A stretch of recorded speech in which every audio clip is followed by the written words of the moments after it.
Halo sobat semua, jumpa lagi dengan Denbagose Channel. Bagaimana kabar sobat semua? Sebelum kita mulai cerita ini, ayo silakan subscribe, like, komen, share dan nyalakan loncengnya untuk mendapatkan notifikasi terbaru ketika Mimin upload videonya. Bab 1287 Kakak kedua. Oke, cepat naik, di luar dingin. Mereka juga tidak keluar untuk menjemput kita. Wanita itu mengerutkan kening dan berkata, mengeluh di wajahnya. Bu, Elbu tidak mengerti. Inilah keunggulan orang kaya, tidak memandang orang lain. Nanti kamu jangan sampai kehilangan harga dirimu. Meskipun kita orang pedesaan, kita tidak boleh rendah diri, dan kita adalah saudara. Jika mereka berani memandang rendah kita, aku tidak akan pernah membiarkan mereka. Aku tidak sia-sia sekolah selama ini. Pemuda itu menepuk dadanya dan berkata, bagaimana kamu berbicara? Kita semua adalah saudara, tidak seharusnya berpikir demikian. Selain itu, kita datang untuk mohon bantuan. Ayo cepat pergi. Aku lihat kamu hanya jago kandang. Ketika kamu meninggalkan rumah, harimau menjadi kucing, pengecut. Pria paruh baya itu berkata dengan lirih.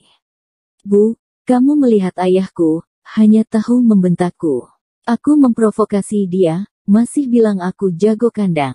Bukankah aku jago kandang juga mewariskan sifat dari kalian? Pemuda itu mendengus dingin. Wajah wanita itu berubah, dan dia melotot pria paruh baya itu dengan dendam. Hanya bisa memarahi putramu, kamu orang tidak berguna, kamu tidak berguna sepanjang hidupmu. Jika kamu memiliki kemampuan maka lakukan tugas kali ini dengan sukses, aku akan menganggap kamu pria yang baik. Pria paruh baya itu mendesah, hatinya tidak terima, tetapi tidak pantas untuk marah pada mereka berdua saat ini, jadi dia terpaksa berjalan sendirian di depan. Kamu manjakan saja dia, aku akan melihat kapan bisa jadi orang berguna. Ketiga orang itu menaiki tangga, dan setelah memasuki komunitas, Thomaskin juga mengikutinya. Orang ini celingak-celinguk, untuk apa mengikuti kita? Jangan-jangan dia orang jahat. Wanita itu melirik Thomaskin dengan curiga dan berbisik, tetapi Thomaskin mendengar semua ini. Cepat jalan. Ada banyak orang jahat di kota sekarang. Orang ini berpakaian murahan, dia pasti bukan orang kaya. Mungkin dia buruh miskin level terbawah. Menjauh darinya dan jangan bawa sial padaku. Pemuda itu mencibir. Bukankah begitu, nak, mari kita menjauh darinya.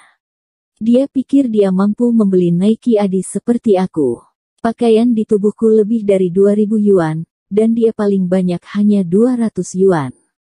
Pria muda itu mencibir, meremehkan Thomaskin. Thomaskin tersenyum di sudut mulutnya dan tidak repot-repot memperhatikan katak di dasar sumur ini. Tetapi sebelum bisa bereaksi, mereka bertiga bergegas keluar dari lift.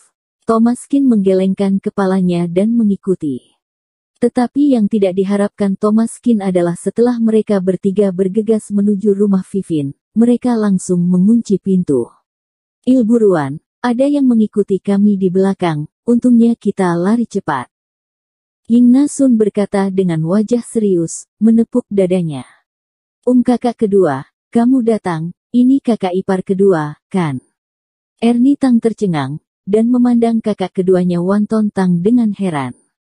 Yah, ini kakak ipar kedua kamu. Yingna, dan ini keponakan tertuamu, Kang Santang. Cepat panggil bibi kedua kamu. Wan Ton Tang berbisik. Memang benar. Anak itu terlihat bukan orang baik pada pandangan pertama. Kenapa begitu banyak orang jahat di kota sekarang? Bibi kedua, apakah komunitas kamu begitu tidak aman? Apakah selalu seperti ini? Kamu harus berhati-hati di masa depan. Jika tidak, setiap kali orang jahat memanfaatkan kesempatan, akan terlambat untuk menyesal. Kang Santang berkata dengan gugup. Baiklah, aku akan memperhatikan. Ernie Tang tidak menyangka bahwa saudara laki-lakinya yang kedua dan keluarganya berlari ke rumah dengan tergesa-gesa, dan mereka bertemu dengan orang jahat di lingkungan itu. Ding dong. Bel pintu berbunyi, Ernie Tang tersenyum dan pergi untuk membuka pintu. Ying Nasun melihat sekeliling, wajahnya penuh dengan keterkejutan. Tampaknya adik ipar kedua cukup kaya keluarganya. Lihatlah perabotannya, gedung yang luas ini, jauh lebih besar dari rumah yang mereka beli untuk putra mereka. Berapa biayanya ini? Ying Nasun memandang Wan Tontang dengan ekspresi gembira. Kali ini mereka benar. Keluarga adik ipar kedua sangat kaya, itu benar-benar mengejutkan. Kang Santang juga sangat bersemangat. Meskipun Ying Nasun dan Wan Tontang tidak terlalu mengerti, namun dia tahu bahwa bibi keduanya pasti kaya untuk bisa tinggal di rumah sebesar itu, dan jelas bukan hanya kaya biasa. Ketika Kang Santang berpikir bahwa dia pasti tidak akan kembali dengan tangan kosong kali ini, dia sangat bersemangat. Kali ini mereka pasti akan mendapatkan hasil 2 kali lipat dengan setengah usaha. Kang San, kamu harus lebih dekat dengan bibimu nanti. Ying Nasun berkata di telinga Kang Santang. Sepertinya Thomas datang, kalian duduk dulu, saudara sendiri tidak perlu sungkan, anggap rumah kamu sendiri. Ernie Tang membuka pintu, dan itu adalah Thomas Qin. Masuklah, Thomas, aku memperkenalkan kamu. Ini adalah paman kedua kamu Wan Tontang, bibi kedua kamu, dan sepupu kamu Kang Santang. Apa yang kamu bicarakan? Bibi kedua, apakah kamu melakukan kesalahan? Dia adalah keluarga kita. Kang Santang memelototinya dan berkata dengan tidak percaya, bukankah ini orang jahat yang baru saja mereka lihat? Ya, dia adalah anak dari keluarga bibi pertamamu, Thomas Qin, dan juga sepupumu, sepupu Vivin. Ernie Tang berkata sambil tersenyum. Ying Nasun dan putranya saling memandang, keduanya penuh ejekan dan penghinaan. Kerabat yang miskin pasti datang ke sini untuk mengambil keuntungan. Kamu putra dari kakak pertama. Wan Tontang melirik Thomas Qin, matanya bersinar terang. Ya, apa kabar paman kedua? Thomas Qin mengangguk. Dia terlalu malas untuk meladeni Ying Nasun dan Kang Santang, tetapi paman kedua ini tampaknya tidak terlalu sombong, yang membuatnya cukup senang, jika dia datang hari ini, dan mungkin akan mati keki. Apa kamu tidak melihatku? Apakah kamu masih menganggap aku bibi kedua di matamu dan sepupumu? Apa kamu tidak tahu bagaimana memanggil orang?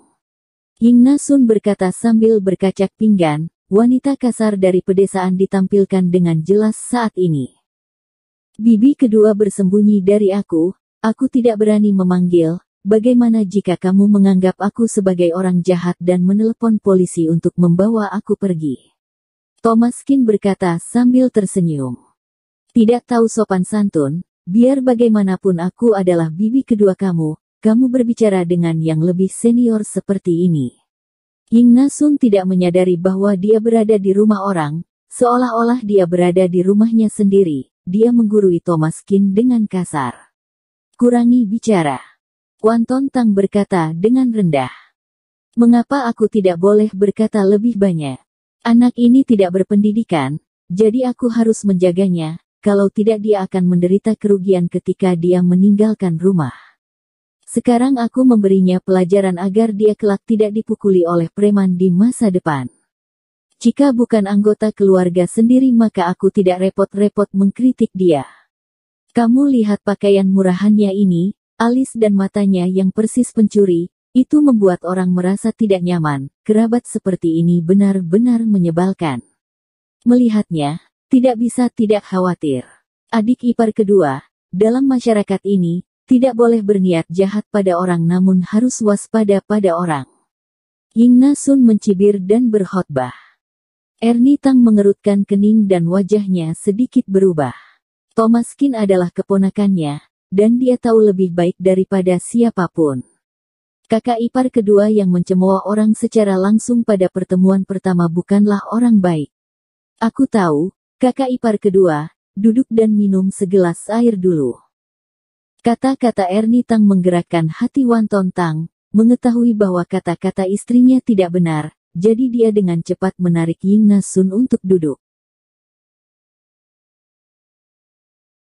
Bersambung. Terima kasih kepada kalian yang telah menonton video ini. Jangan lupa tekan tombol subscribe-nya dan nyalakan notifikasinya untuk mendapatkan video-video seru lainnya dari channel Denbagose.